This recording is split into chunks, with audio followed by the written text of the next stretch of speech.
Final new update. Aita for cutting off my daughter after she slept with her sister's husband. I, a 59-year-old female, have two daughters, Emma, a 35-year-old female, and Chloe, a 33-year-old female. Emma has been married to her husband, a 36-year-old male, for 11 years, and they have two children together. Chloe has been married to her husband, a 34-year-old male, for 8 years, and they have one 5-year-old son. About 6 weeks ago, Emma called me just after midnight, completely hysterical. She told me she'd suspected for months that her husband was hiding something. He'd become distant, constantly guarded his phone, and was always finding excuses to stay late at work. That night, after he fell asleep beside her, she looked through his phone for the first time. She found years of explicit messages between him and Chloe. The affair had been going on for almost 4 years. Emma was devastated. She kept asking me how her own sister could do this to her. A few days later, we were at my brother's birthday party when Emma confronted Chloe outside. Chloe denied everything at first and insisted Emma had misunderstood. When Emma said she'd read the messages herself, Chloe completely fell apart. She started crying, admitted the affair, and kept repeating, "I don't know why I did it. I'm so sorry. It was the biggest mistake of my life." Emma asked how 4 years could possibly be a mistake. Chloe had no answer. The argument escalated into a screaming match. Chloe tried to slap Emma, but several relatives stepped in before she could. Chloe's husband quietly took their son home after realizing what had happened. Within days, he told Chloe he wanted a divorce. Emma also filed for divorce after her husband admitted everything. After it all came out, Chloe called me 82 times in one day. I answered once because I hoped she was calling to explain herself. Instead, she cried the entire time, begging me not to abandon her. She said she'd already lost her husband, was probably going to lose shared custody of her son, and couldn't bear losing her mother too. She said she knew she didn't deserve forgiveness but begged me not to hate her forever. I told her I couldn't look at her the same way anymore. I said this wasn't one bad decision. It was years of lying to her sister, her husband, and the rest of us. I told her I loved her because she's my daughter, but I didn't want contact with her for the foreseeable future. Since then, I've ignored every attempt she's made to reach out. This is where my family thinks I'm wrong. My sisters say Chloe has already lost everything: her marriage, her relationship with her sister, many of her friends, and likely the family she dreamed of giving her son. They say she's genuinely remorseful, has started individual therapy, and isn't trying to justify what she did. They argue that if a mother won't stand by her child after they've hit rock bottom, who will? They also remind me that cutting Chloe off means my grandson is growing up without his grandmother, even though he's done nothing wrong. I understand all of that. But every time I think about welcoming Chloe back into my life, I picture Emma reading those messages alone in the middle of the night, realizing that 2 of the people she trusted most had been lying to her for years. I don't know if I can move past that. My family says I'm punishing Chloe forever for something she already deeply regrets. I feel like I'm simply refusing to pretend it never happened. Aita, I know a lot of people are used to seeing cheating posts and always thinking they are fake, but what would you do if you were in my shoes? Relevant/top comments commenter 1. NTA, she's not genuinely remorseful. She's sad she got caught and is facing consequences. Can't you have a relationship with your grandson via his father? Tell your sisters to mind their own business. This is between you and your daughters, nothing to do with them. OOP. I can kind of have a relationship with him, but the problem is that he wants his child to grow up closer to his own family, who lives in another city rather than his ex-wife's family. Commenter 2. I personally can't think of anything my kid would do that would cause me to cut her off permanently, but I would probably take a break for a while to organize my feelings. There is 10,000% nothing that could happen that would make me willing to cut off my grandkid. What Chloe did was unforgivable, but I would ask you, how would you feel if something happened to Chloe right now? How would you feel? If you don't feel anything, then you have your answer about what you want to do. OOP. It depends on what happens to her. If she is struggling with her mental health or got into an accident, I would obviously help her like a mother would. I admit I might have been harsh when I told her for the foreseeable future, but I was thinking of my daughter Emma and how she would be feeling right now. I love both my daughters equally from the moon and back, but I am just torn in this decision. Commenter 3, NTA, you have a daughter that has been completely destroyed by her own sister and her own husband. She's the one that needs your support, not the one that chose to cheat on her husband with her own sister's husband. She made the conscious decision for 4 years. That's not forgivable in my eyes. She made the decision, she can face her own consequences. I'm sure her soon-to-be ex-husband will still allow you to be part of your grandson's life. Reach out to him and let him know you are not speaking to her. And just be there for Emma and her kids.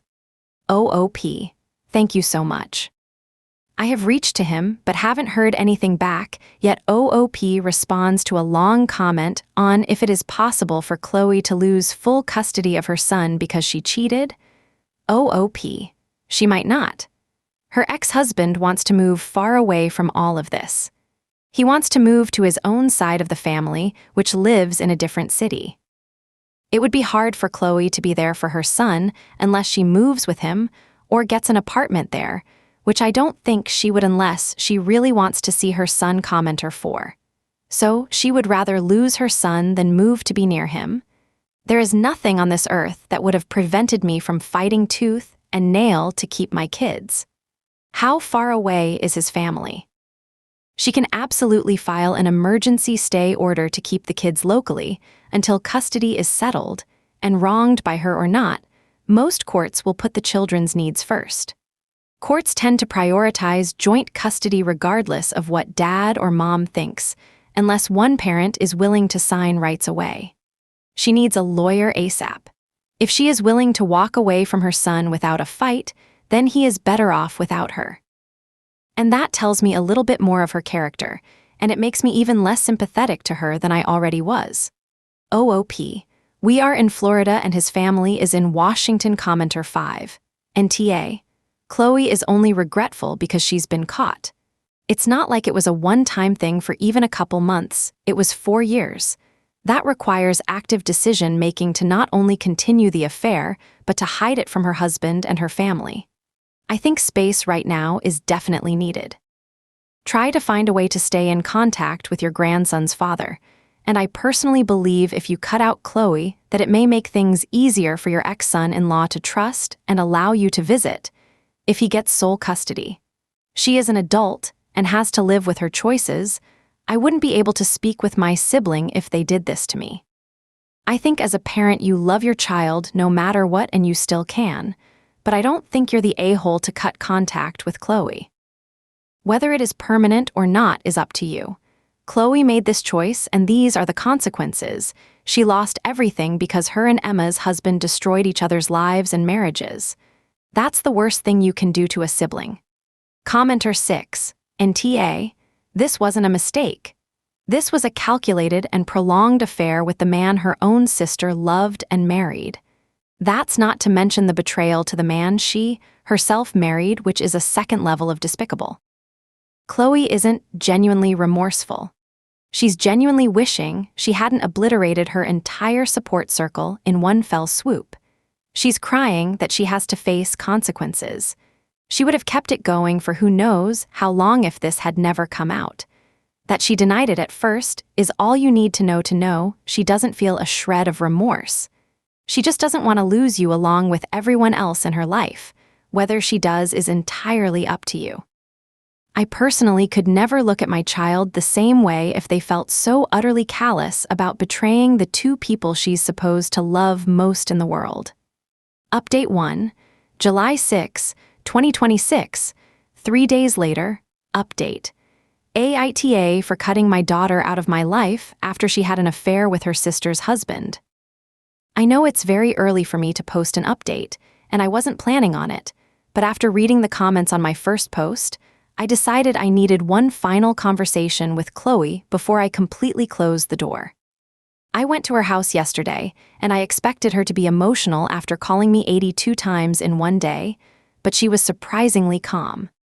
I asked her the one question I still couldn't understand. Why? She admitted she'd been attracted to Emma's husband for years. She said what started as admiration eventually became feelings, and over time they crossed a line. Instead of ending it, they kept convincing themselves it would be the last time. She insisted she regretted everything. I asked if she'd spoken to Emma. She told me the only contact she'd had was one text before Emma blocked her on everything. Emma told her she'd destroyed their family, taken away her children's stable home, and that she hoped the affair had been worth losing a sister forever because, as far as she was concerned, Chloe no longer had one. Emma blocked her immediately afterward. Chloe also admitted she later waited outside the school gates hoping to speak to Emma when she came to collect the kids. Emma refused to speak to her, warned her to stay away from her and the children, and told her that if she ever approached them again, she'd regret it. Chloe left crying. I told Chloe her waiting outside the school was completely inappropriate, regardless of her intentions. She insisted she only wanted to apologize and prove she cared about Emma. I then asked if she truly felt remorse. That's when I completely lost my patience. Instead of taking full responsibility, Chloe started telling me Emma's marriage had already been falling apart, that Emma and her husband had been drifting apart for years, and that he often confided in her. She admitted the affair was wrong, but repeatedly tried to place part of the blame on Emma, saying if their marriage had been happier, none of this would have happened. I was furious. I honestly couldn't believe I had raised someone capable of thinking like that. I told her there is no marriage bad enough to justify secretly sleeping with your own sister's husband for 4 years. I told her I wasn't just disappointed, I was ashamed that she was my daughter. The more she tried to justify herself, the angrier I became. The conversation eventually turned to her own divorce. She talked about how difficult everything had been for her and how her husband still plans to move to Washington with their son to be closer to his family. She said she may have to move there too if she wants to stay close to him. As she spoke, I realized almost everything was about what she had lost: her marriage, her home, her reputation, and possibly seeing her son every day. Very little of it was about Emma or the damage she'd caused. At the end of the conversation, Chloe asked if we were cool now. I told her no, we were not cool and we might never be. Drop your verdict in the comments. Wait, what?